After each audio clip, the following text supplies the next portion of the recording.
Happening in Washington, D.C., but impacting our state, is offshore oil drilling. Florida lawmakers are pushing back on President Trump's plan for oil drilling in the state's Gulf Coast. In a letter to the president, 8 Republican Florida congressional members say they are concerned that oil drilling could have negative impacts on the state's economy and specifically the tourism industry.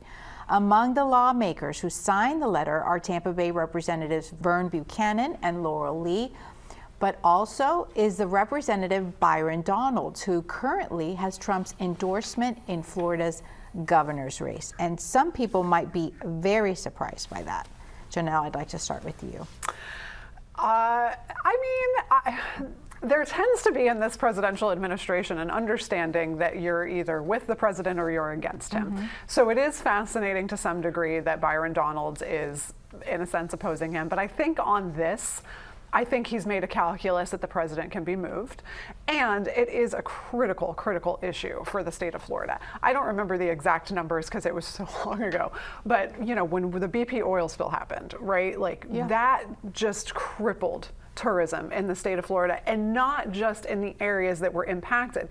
It was affecting tourism in areas where the beaches were pristine still. Mm-hmm. And so much so to the point that we had our tourism bureaus, Visit Florida, Visit Tampa Bay Clearwater, things like that, going out there and advertising to the rest of the country and even the world, hey guys, our beaches are fine, you can still come here. Nobody wants to see that happen again because it crippled an industry for years. Danny? You know, it's eye pollution too. I mean, I've been to California a few times, and you look out on the waters and you see the oil rigs out there in certain places, and I don't want to see that in Tampa Bay off of our coast. I would wonder if there was one 4 or 5 miles off of Mar-a-Lago, what the president would think the value of his property would do.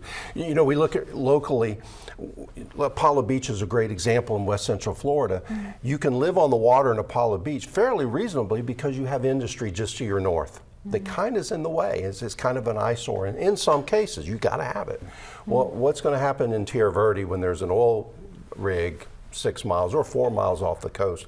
Will it cheapen the value? And so many voters, you know, have been very vocal in favor of not doing this. We passed a constitutional amendment in 2018 off of state waters that you can't do this. You know, Trump extended a moratorium back in 2020, actually, when he was running for re-election at the time. It's interesting that he's changing his tune here. But no, it's a safe thing. You mentioned Donalds and DeSantis and all the other Republicans opposing this. Of course, because their number one constituency is their voters and not Donald Trump on this issue. And it's very strong. As you said, the public is not for this at all. We'll see if this happens. Trump definitely wants to expand oil drilling. I have no doubt about that. But I think that he's very close to people in Florida, obviously, and I think he's going to get pushed back on that.